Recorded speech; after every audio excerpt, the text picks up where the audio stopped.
Vamos iniciar o culto de hoje, a pregação de hoje, lendo a palavra de Deus que está lá em João capítulo 4, versículos 34 até 38.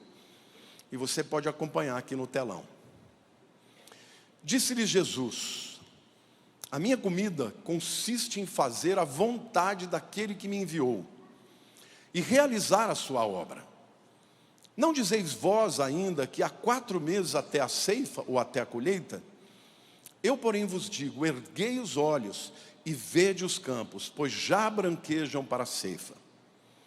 O ceifeiro recebe desde já a recompensa e entesoura o seu fruto para a vida eterna.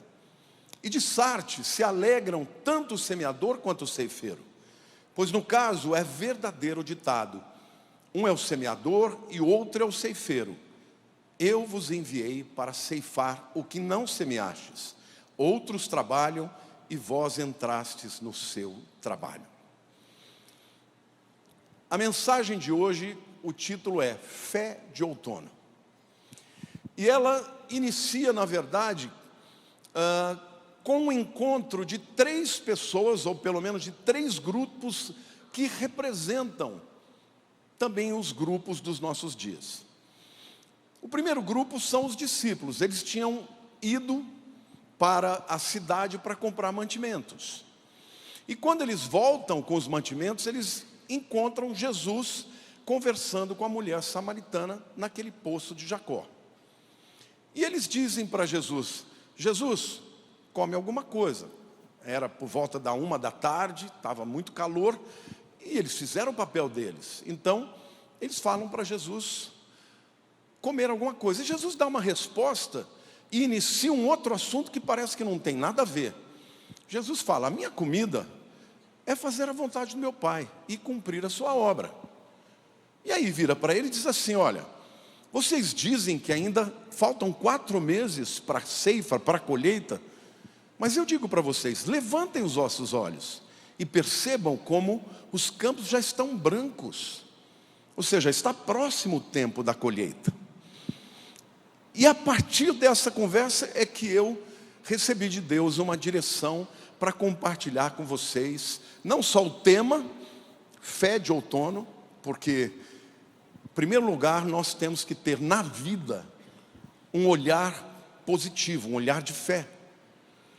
E, em segundo lugar, de outono, porque naquele tempo era o tempo de outono.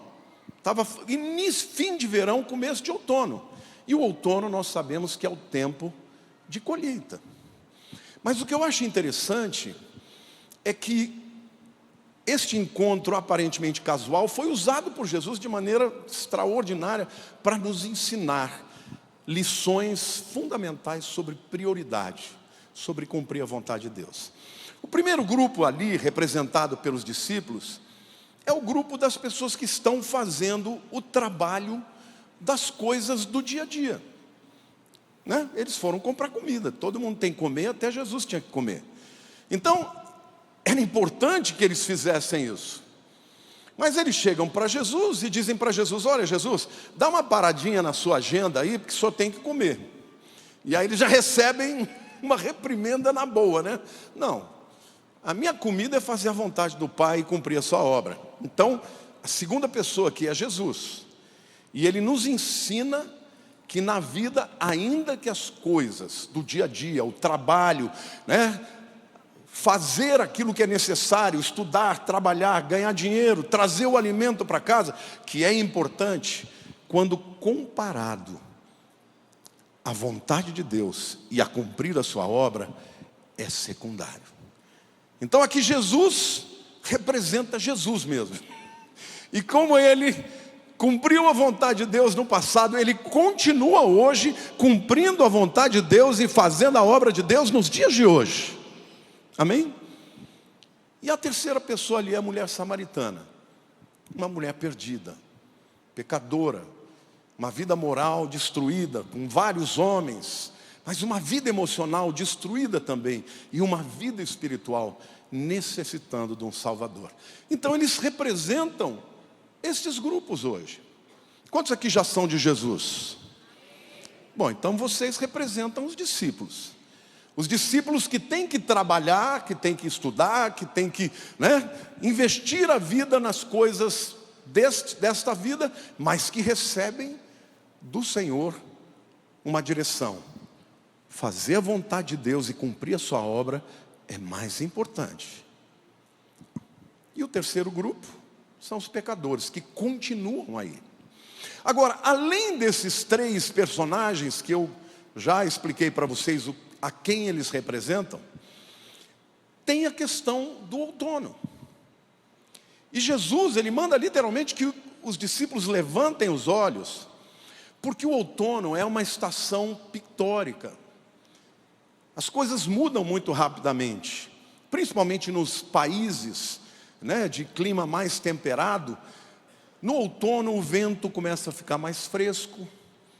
No outono existem muitos pássaros migratórios que deixam o lugar e vão para as terras mais quentes. Em Israel existem milhões de pássaros que voam no outono, saindo de Israel, indo para a África, buscando lugares mais quentes. No outono as folhas mudam de cor, de verde para amarelo, para laranja, para vermelho. Mas sobretudo, o outono é o tempo em que os frutos amadurecem e são colhidos.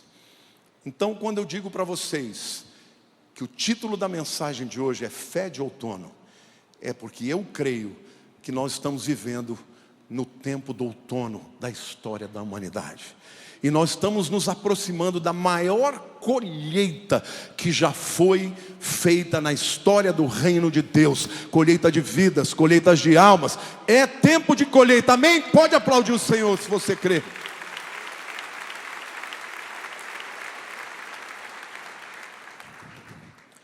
Então agora, a partir desse entendimento, desse introito, eu quero falar para vocês um pouquinho sobre o que o texto nos ensina. O texto nos ensina que o outono é uma estação para se levantar os olhos. Versículo 35 diz: não dizeis vós que ainda há 4 meses até a colheita, até a ceifa? Eu, porém, vos digo, erguei os olhos e vede os campos, pois já branquejam para a ceifa. Queridos, deixa eu dizer algo muito importante para vocês. Levantar os olhos fala de uma atitude positiva. Levantar os olhos significa que nós, quando levantamos os olhos, não olhamos para baixo. Existem pessoas que, por causa da vida, da criação que tiveram, das circunstâncias, da opressão espiritual, estão sempre olhando para baixo. Ou se não estão olhando para baixo, estão olhando para dentro, vendo as suas mazelas, as suas dores, a sua história, e se justificando para não cumprir o chamado de Cristo. Estão olhando para dentro, estão olhando para baixo. Então a primeira coisa que Deus está dizendo para você: levanta a cabeça. Porque primeiro lugar para onde a gente deve dirigir os nossos olhos, quando levantamos os olhos, é para Deus. É para o reino de Deus. E assim como o outono, ele apresenta uma série de mudanças. Eu me lembro que aqui no Brasil a gente não vê muito isso, mas há uns 3 anos atrás eu fui pregar em Milão. E de lá eu fui passar uma semana com o Joel e a Silvia, nossos amigos, numa estação que fica no norte da Itália, ali no Vale da Aosta, na cidade de Conhe. Conhece lá, dona Pina? Em uma semana, gente, a gente saía do hotel para ir conhecer as cidades do lado, Fomos lá no Monte Bianco, conhecemos todo ali o norte da Itália, que é belíssimo. Em uma semana, as árvores foram mudando de cor. De verde para amarelo, para laranja. Eu falei, meu Deus, numa semana ela está mudando tudo. Então, assim como Jesus disse, preste atenção no que vocês estão vendo. Eu quero dizer uma coisa para vocês. Quando você levanta os olhos, você começa a enxergar a obra do maior arquiteto, do maior artista, do maior pintor, que a despeito de tudo que o diabo está fazendo, ele está operando, e ele está no controle, e ele vai fazer com que o outono traga os seus frutos. E Jesus disse: vejam como os campos estão brancos. E Deus está dizendo para você: olhe para o redor e veja o que Deus está fazendo, e creia nos frutos da tua semeadura, em todos os âmbitos da tua vida. Amém ou não? Glória a Deus, aplauda ao Senhor. Veja a obra de Deus em todos os lugares. Nós estamos celebrando 35 anos da igreja. E nós fizemos aquela exposição onde você passando por lá, você vai ver o primeiro salãozinho que nós tivemos, irmãos. Cabia 40 pessoas. Algumas pessoas me perguntam: qual foi o segredo do sucesso? Eu falei: o segredo do sucesso foi Deus. Mas e você, o que você tem para dizer? Eu só tenho para dizer que eu e os meus pastores nunca tivemos plano B.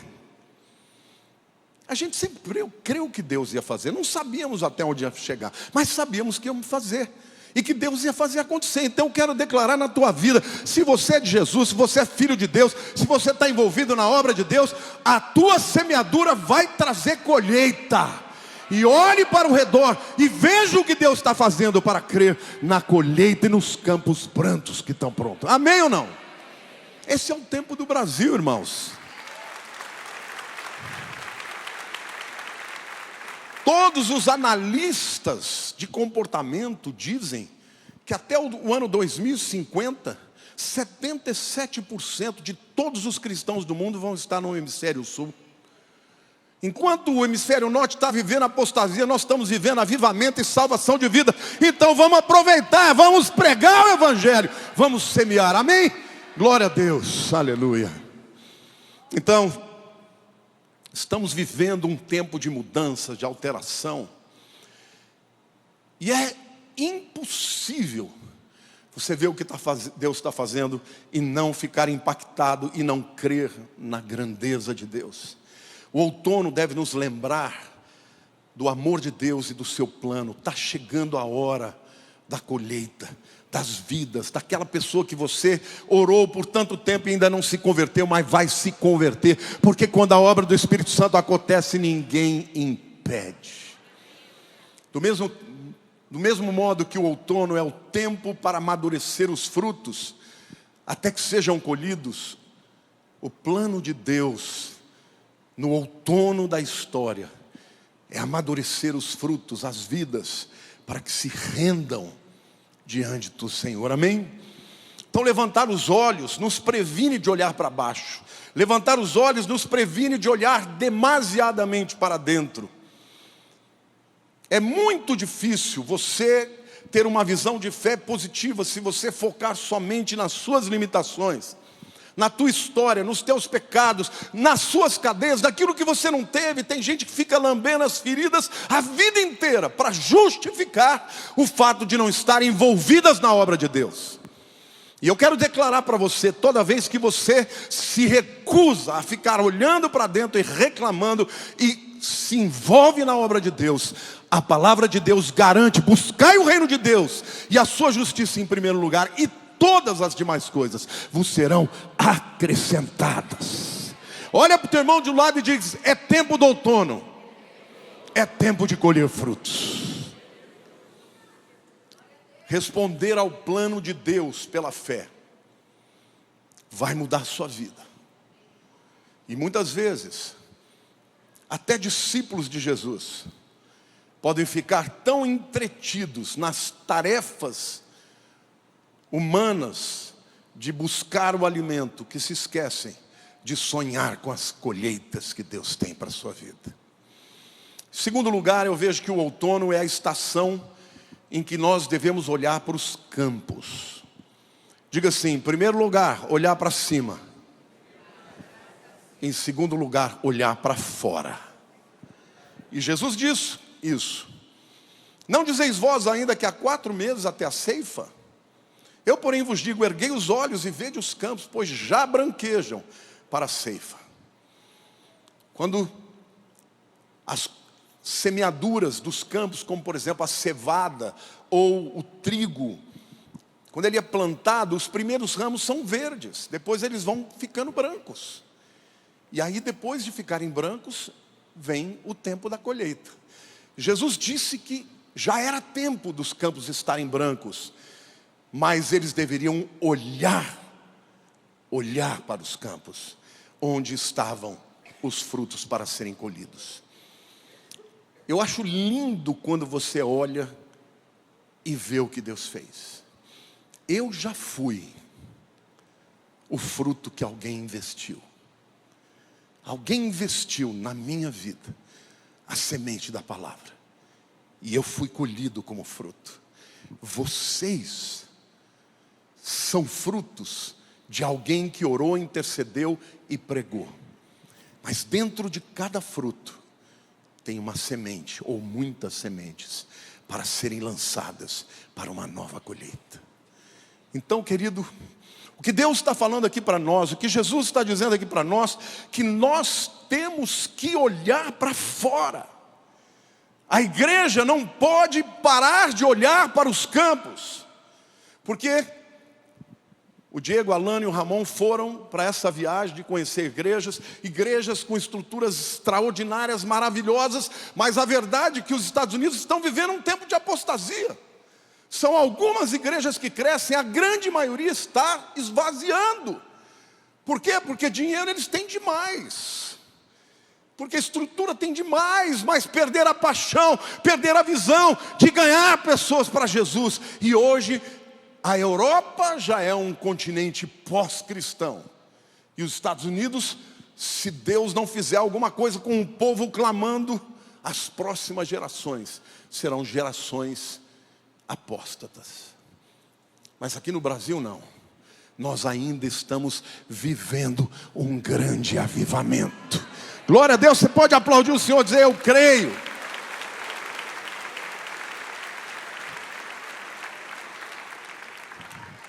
Então, olhe para os campos, ao invés de olhar para a falha dos outros. Não existem igrejas perfeitas, não existem pastores perfeitos, não existem pessoas perfeitas, não existem circunstâncias perfeitas.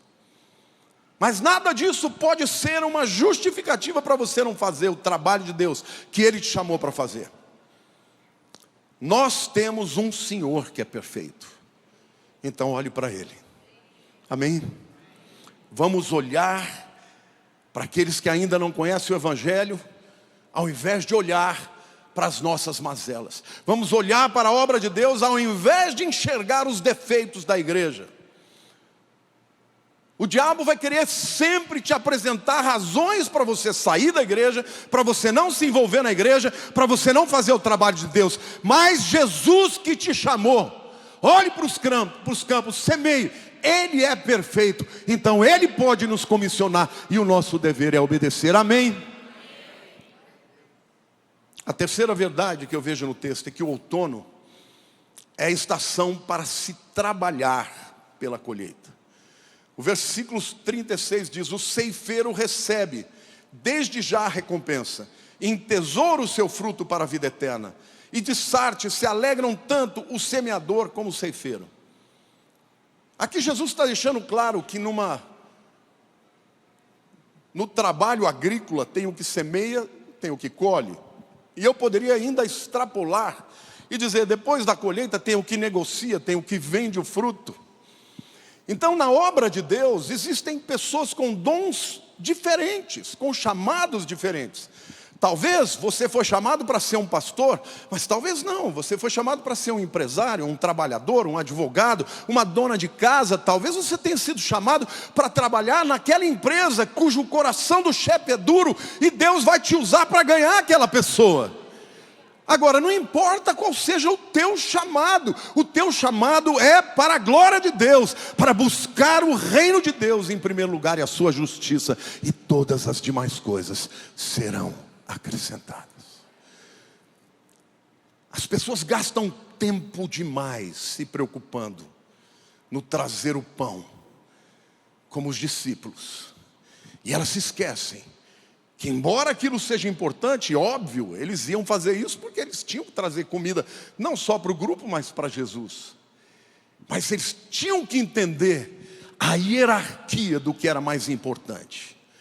Então você, não importa qual é o lugar que Deus tenha te colocado, Ele te chamou para ser parte deste processo, da semeadura, da colheita, da negociação dos frutos, para que comece de novo. E assim que Deus faz a obra crescer.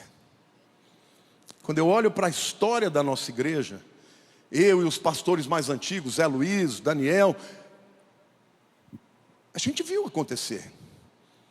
Deus foi colocando pessoas importantes na nossa vida. Sempre que a gente precisou de mudar de patamar, Deus colocava alguém. Alguém que trazia a sua expertise, a sua capacidade, o seu trabalho e o seu coração de fazer. Eu vou fazer parte desta obra. Quantos aqui querem fazer parte desta obra?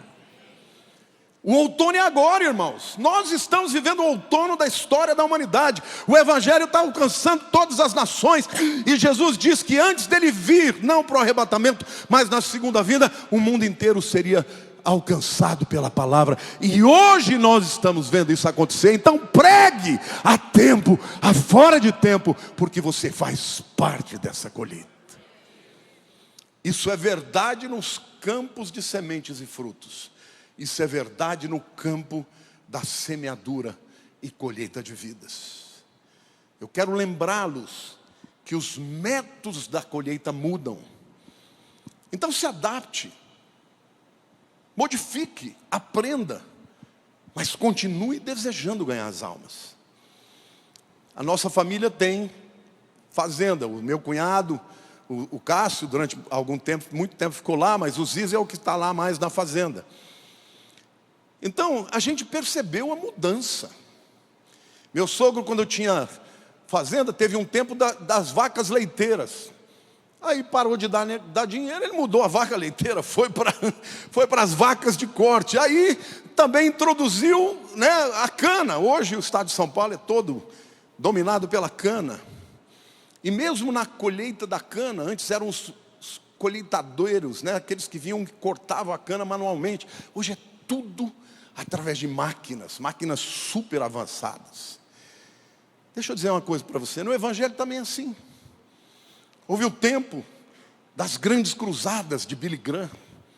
Eu estive agora lá, fiquei muito emocionado de conhecer a história, de ouvir os relatos, de ver ele pregando em lugares pequenininhos e depois em lugares imensos. A igreja vai se adaptando, depois veio o período das células, dos movimentos de células. O Evangelho é o mesmo, não existe um único método, são muitos os métodos. Hoje a igreja está se valendo das mídias sociais. Mensalmente eu, Lamartine, falo para 70 milhões de pessoas só no Instagram, fora YouTube, fora TikTok, fora Facebook. É o método que Deus está usando hoje. A igreja está enchendo. Os métodos mudam, mas o propósito é o mesmo. É ganhar almas, é olhar para os campos brancos. Amém, igreja? Use todos os meios possíveis para alcançar os perdidos. Use todos os dons para o seu propósito. Alguns são de bastidores, são intercessores, outros são financiadores, outros são aqueles que vão viabilizar as coisas, e outros pregam, fazem células, e o trabalho está sendo feito. Quem comissionou e ordenou continua conosco. Amém? É importante prover a comida? Sim.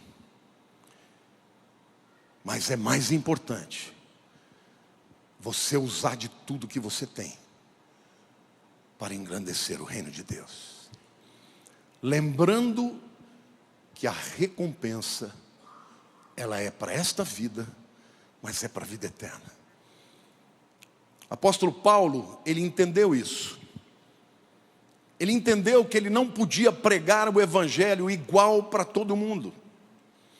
Então lá em 1 Coríntios 9, 22, ele diz: fiz-me fraco para com os fracos, com o fim de ganhar os fracos. Fiz-me tudo para com todos, com o fim de, por todos os modos, salvar alguns. Tem que se adaptar.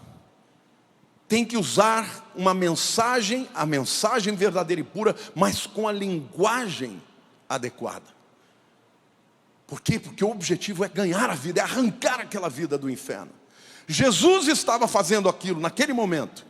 E aquela mulher que chegou a meio-dia, a hora mais quente, que nenhuma mulher ia buscar água, ela foi aquele horário porque ela tinha vergonha da sua condição moral. Mas Jesus estava lá para alcançá-la. Jesus estava investindo na vida dela. E aquela mulher ganhou a sua cidade. Ela, depois de se converter, ela trouxe todo mundo e diz: eu achei o Messias. E Deus está me dizendo hoje que você vai investir na vida de pessoas que são rejeitadas. E quando elas forem transformadas, elas vão dizer: eu achei o Messias. Amém, irmãos? Então dá um grito de júbilo aí, se expressa. Dá glória a Deus aí.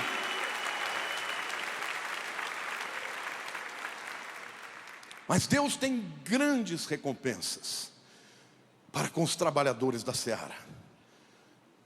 Não importa qual seja a tua parte no processo, você tem que entender que a recompensa do pão, do trabalho, do estudo, que você faz só para se sustentar, ou para ganhar dinheiro, ou para amealhar coisas para essa vida, a recompensa morre aqui.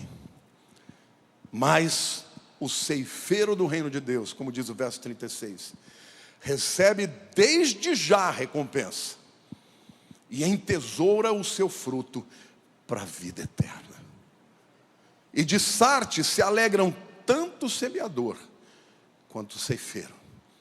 Eu concluo essa palavra dizendo que eu nunca vi uma pessoa imbuída do chamado de Deus não ter motivação, alegria e convicção de relevância. Porque quem está envolvido na obra de Deus se sente grato por fazer parte disso e poder ser instrumento de salvação de vidas. Amém? Essa palavra não é só para os pastores, não é para você. Porque Deus tem para você esse chamado. Você é um daqueles discípulos. E Deus está te dizendo: coloque na escala de prioridades da sua vida, em primeiro lugar, a obra de Deus e cumprir a sua vontade. Olhe para cima e olhe para frente. Não fique só olhando para dentro de você, não. Não fique só lambendo as feridas, porque isso só vai te fazer mal.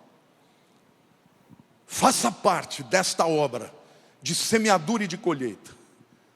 Porque além de ter muita alegria e relevância e saber que a tua vida é importante nessa vida, as recompensas virão nessa vida, mas virão recompensas eternas, que nunca mais ninguém vai tirar de você. Então eu queria orar pela sua vida agora. Feche os seus olhos.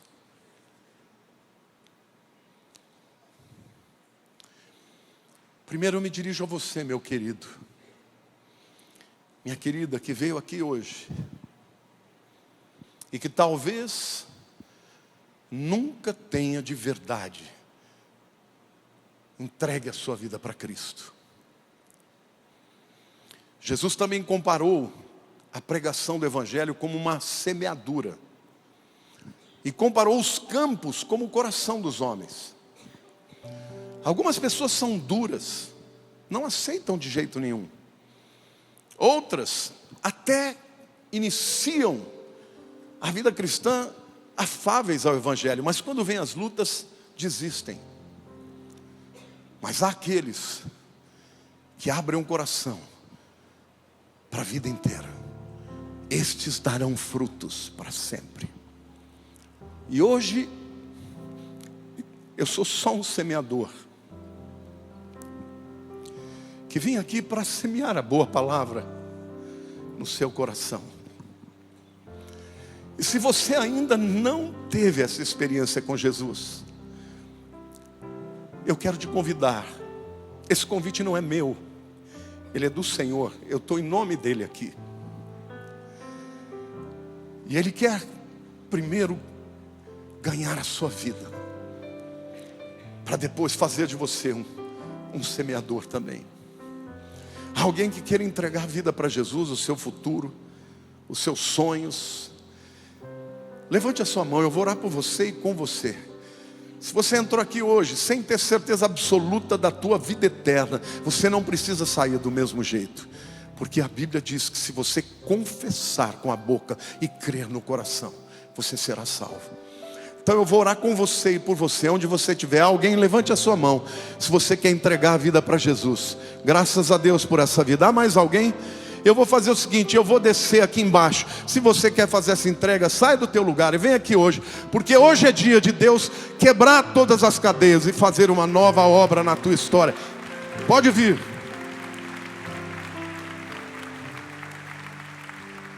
Venha, meu jovem. Saia do teu lugar, hoje é dia de salvação. Hoje é dia do teu coração ser como aquele terreno fértil que vai dar fruto para a vida eterna, em nome de Jesus. Deus abençoe. Deus abençoe. Tem mais gente chegando, pode vir. Pode vir, você que está me vendo pela internet também. Fica virado aqui para mim, por favor. Põe a mão no coração, diga: Senhor Jesus, eu quero entregar a minha vida ao Senhor. Eu quero declarar que o Senhor é o meu Salvador. Perdoa os meus pecados, quebra os meus grilhões, pois eu me entrego a Ti e te confesso perante os homens que Tu és o meu Senhor e o meu Salvador. Digo obrigado, Senhor, porque o Senhor se preocupou comigo e me trouxe aqui hoje, e o Senhor vai mudar a minha história. Eu me entrego totalmente a Ti. Amém. Queridos, a Bíblia falou que quando a gente crê no coração que Jesus é o Senhor e Salvador, e a gente confessa com a nossa boca, a gente é salvo. Ele escreve o nosso nome no livro da vida. Então, a partir de hoje, que dia é hoje, meus queridos? 29, né? 29 de setembro. Coloca essa data na tua Bíblia, em algum lugar, porque esse é o dia que você escolheu entregar o seu futuro para Jesus. Ele mudou a minha vida depois que eu fiz isso, e vai mudar de vocês. E mesmo quando eu passar, já não estiver mais aqui, outros virão pregando a mesma mensagem, que cura, que liberta e que salva. Ele ainda é aquele que faz a diferença. Vocês creem nisso? Então, hoje o Senhor está escrevendo o seu nome no livro da vida. Amém? Eu queria pedir que vocês acompanhassem os diáconos, mas parabéns por essa decisão. Aplauda mais, meu povo, aplauda mais. Deus é bom.